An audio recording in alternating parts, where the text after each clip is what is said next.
Hello again, and welcome to Wheel of Tears, the show where we read Robert Jordan's epic fantasy series The Wheel of Time, and cry about it.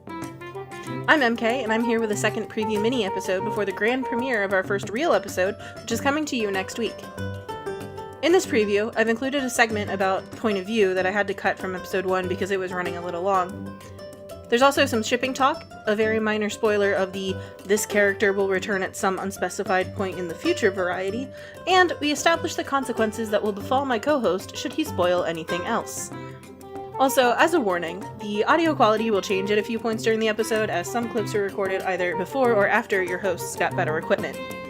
Thank you for joining us, and we hope you enjoy the show.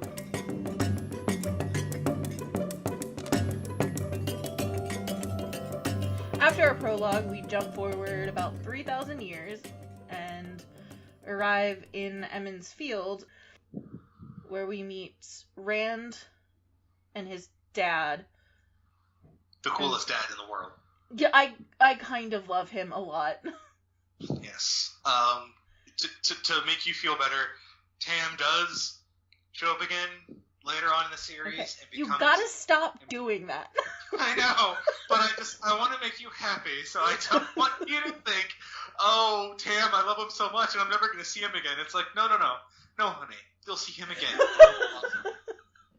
Well, I appreciate that you have my feelings in mind, but the whole point of this is to watch how upset I get. That's fair. Okay. You're ruining the entire concept of this show. From the first episode, too. I work quickly, Mary.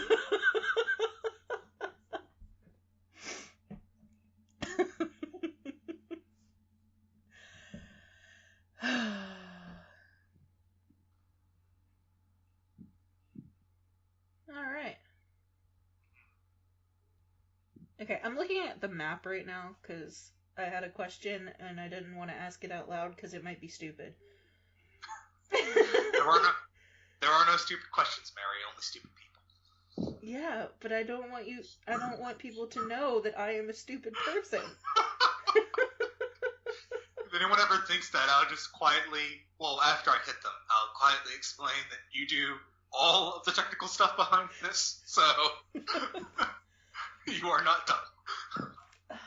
Okay, the map didn't answer my question. Yeah, what was your question? Okay, so I got a little confused with all the different place names. Mm-hmm. So, the village is Emmons Field. Yes. So, Two Rivers is, like, a bigger region? Yeah, so Emmons Field is inside the Two Rivers. Yes. Okay, I thought it was the other way around, and then I was confused. Oh, okay. But Rand and his dad, they live outside of Emmons Field, right?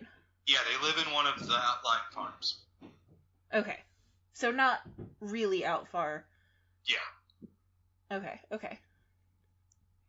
Wow.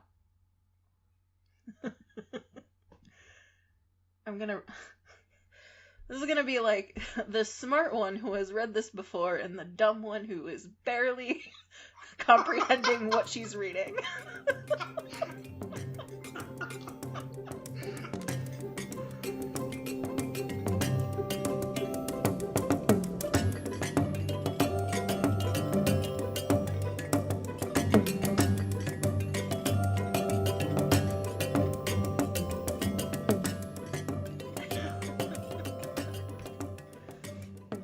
So what happens next? They're being chased out of Emmons Field by Trollocs and Murderall and lions and tigers and bears on lie. Yes.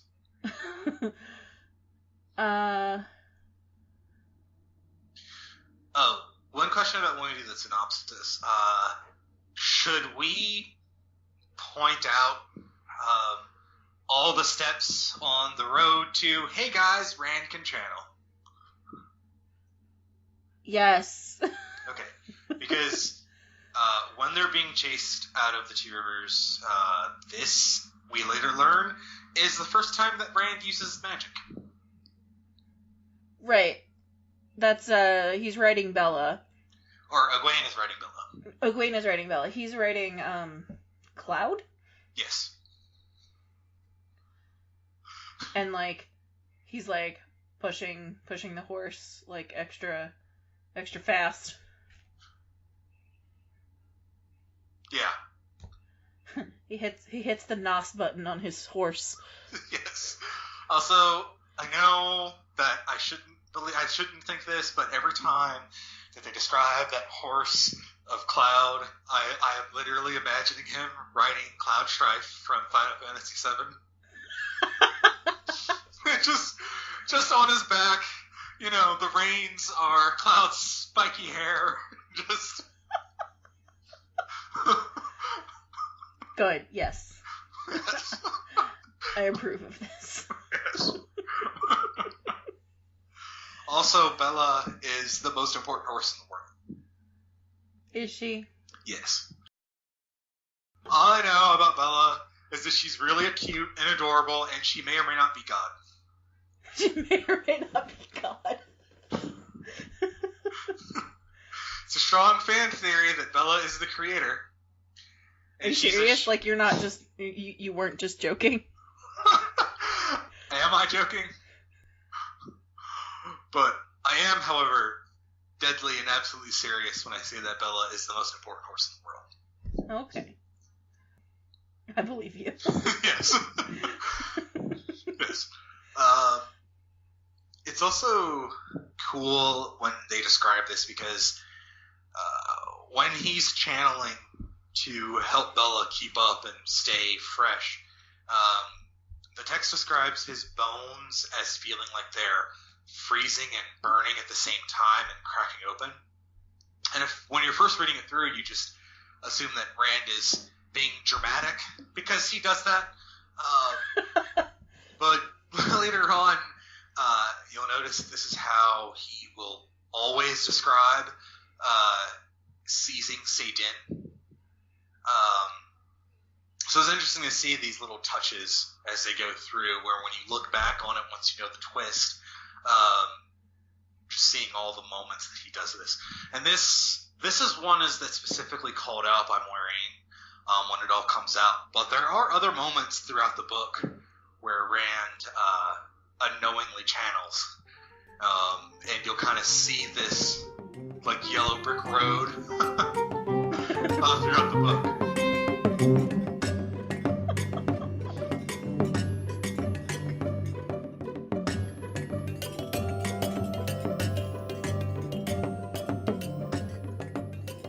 So, full disclosure, I am about an hour and a half into book 2 right now. God damn it, Matt. Because you got me reading it again. Like, I can't stop. Well, it's fine. You can finish book 2 and then immediately start it again. Okay. But one thing I find interesting is the entire first half of the first book is pure Rand. 100% Rand. Then we get Perrin and then a little bit of Nynaeve for a couple of chapters. And we don't really start to see Matt's perspective until like the second and third books. We start to get a little bit more of Egwene during the second book, and so forth and so on. But it's interesting that you only see the third member of the Supergirls for one sequence in this entire book. And then she comes up again in the second one, but she doesn't really solidify her place as one of the 6 principal characters until book 3, I think. And I just find it interesting that how he laid all that out. Yeah, like one thing I did notice when I was listening to it the first time you get, is it a Nynaeve chapter? Yeah. Right. Okay. So like the first time you get the female narrator, Kate Redding. Mm-hmm. It's like, cause it's like halfway through the book. Yeah. Or something. Like it's so surprising because like, because I've been listening to Michael Kramer for like 20 hours at this point. Yeah. And it like, and I kept going back and forth on like should she have appeared earlier or not at all in this book? Well, I see where you're coming from with that, and I'm like you, I'm of two minds about it, because on one hand, Rand is the protagonist. It makes sense to tell most of the story from his perspective. And then the reason that he splits the points of view is because this is the point at which the party is split. So he could either tell or show the reader directly through Nynaeve or Perrin's point of view what's going on, or have all of those things happen off screen and just tell the audience about them later. And I think he made the better narrative choice in and of itself, but again, I agree with you, it's awkward that we spend, 20 hours with, Rand all the time, and then we switch to these other characters. Right, and honestly, I come down more on the side of, I feel like maybe we should have just gotten Nynaeve's perspective earlier. Yeah. Because I like her, so I don't want to say I didn't think she should be there at all. I just think the sudden switch so late in the book is kind of weird. Yeah. No, I agree. I feel like it would have made sense to have perspectives from Nynaeve and Egwene and the other Superboys from the beginning.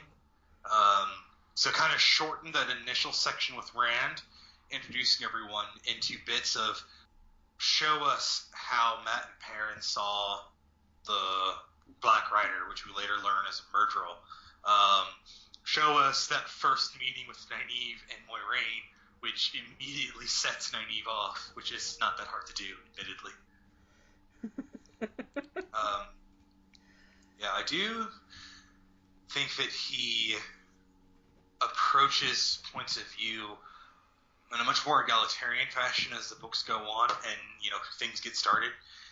And although Rand is always the principal through line for the series, it's very much not just about him. And one thing I kind of wanted to talk about, it's something we'll talk about throughout the podcast as we go on, but something that occurred to me on this read-through is, although the principal subversion of the Chosen One stuff is through Rand, you sort of see him tackle these same things throughout all of the principal characters, because they all each have something that makes them special, or some destiny that calls to them that they kind of have to deal with throughout the story. So Rand clearly has, I'm the Dragon Reborn, all that kind of stuff. Perrin has the Wolf Brother thing, which of course is his angst throughout the entire series. You'll see Matt get his thing over the first couple of books, and he'll have to deal with that. Nynaeve, of course, what's pretty upfront about it from the beginning is she has grown up in a culture that distrusts and perhaps even hates Aes Sedai and everything they represent. And then she comes to find out that not only is she potentially one of them, but she's potentially the most powerful of them. Or Egwene, her thing comes up that she has to deal with. Elaine, the third member of the Supergirls, to me, she plays the Chosen One thing the most straight, because she is the daughter heir of Andor. She's been raised from birth to be a queen and rule, and she embraces that wholeheartedly. So her storyline is less about, I don't want to be the queen, or I just want to be normal, and it's more about, no, I'm a leader. I was born to do this. I just need to get people to understand that.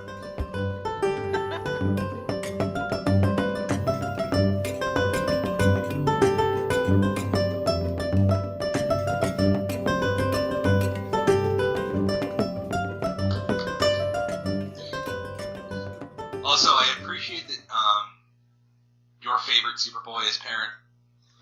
I love him so much. Yeah. I don't, I always, I'm such a sucker for, the big, kind of shy, everyone thinks I'm dumb because I'm huge character. Yeah. And I do love... okay.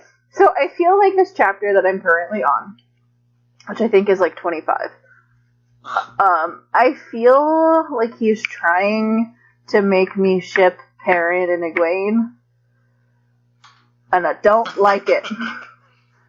I don't like it. So you're still hard on that Brand Egwene shit?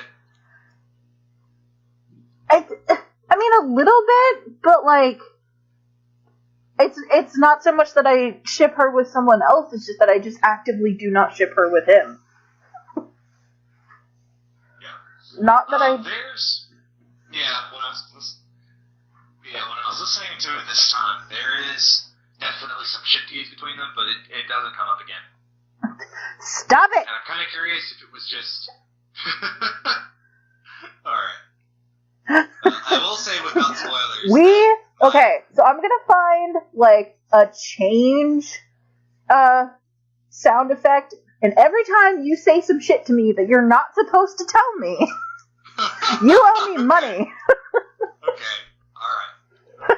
Also, without spoilers, but teasing, my OTP has already appeared in what you've read. Okay. Yeah.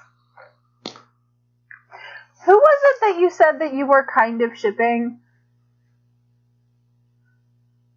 Oh, Rand and Matt. Okay. Alright. Yeah. I haven't seen enough of them together, but I don't disagree. I just don't agree yet. Yeah, you're about to get to the part of the book that made me think on this read through. You know, I could when they do this TV series and it expands the fandom, I could definitely see this becoming a popular fanfiction. Rand and Matt being like everyone's favorite queer ship. Yeah. Because the friendship between Rand I'm kind of ship naive with everyone. I actually kind of noticed some ship tease between Rand and Nynaeve when she was in Verilon and like dancing, that sort of thing. That was really cute. Like, there are all these little moments. Yeah, there's all these little moments where Rand starts to look at her as as a woman rather than an authority figure. Yeah. Or rather, someone closer to his age than he originally imagined. Because I get the... Let me check the wiki real quick for how old Nynaeve actually is at this point. I was under the impression that she was no more than like 5 years older than them. Alright. So, Rand was born in 978.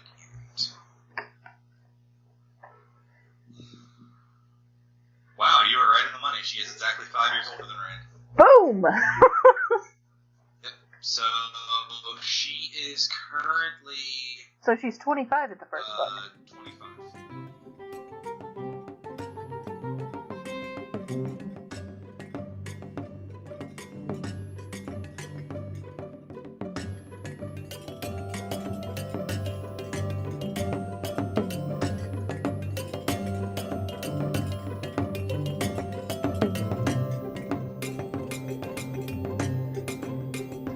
Thanks for listening to Wheel of Tears, and stay tuned for more. And don't forget, you can follow us on Twitter and Instagram at Wheel of Tears, and on our blog at wheeloftears.wordpress.com. Music used in this episode is Industrious Ferret by Kevin MacLeod at incompetech.com.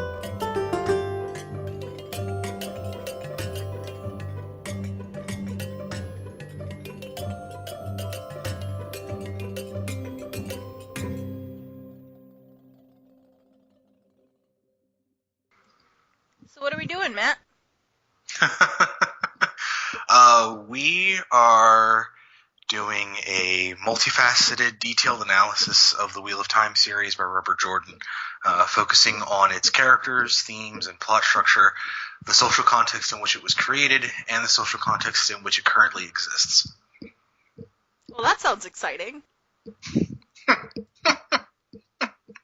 Also, we occasionally talk about the fact that Klingons have two dicks, that the magic in the series is incredibly overpowered, and that basically every magic user is a walking nuke, and some of them have harems.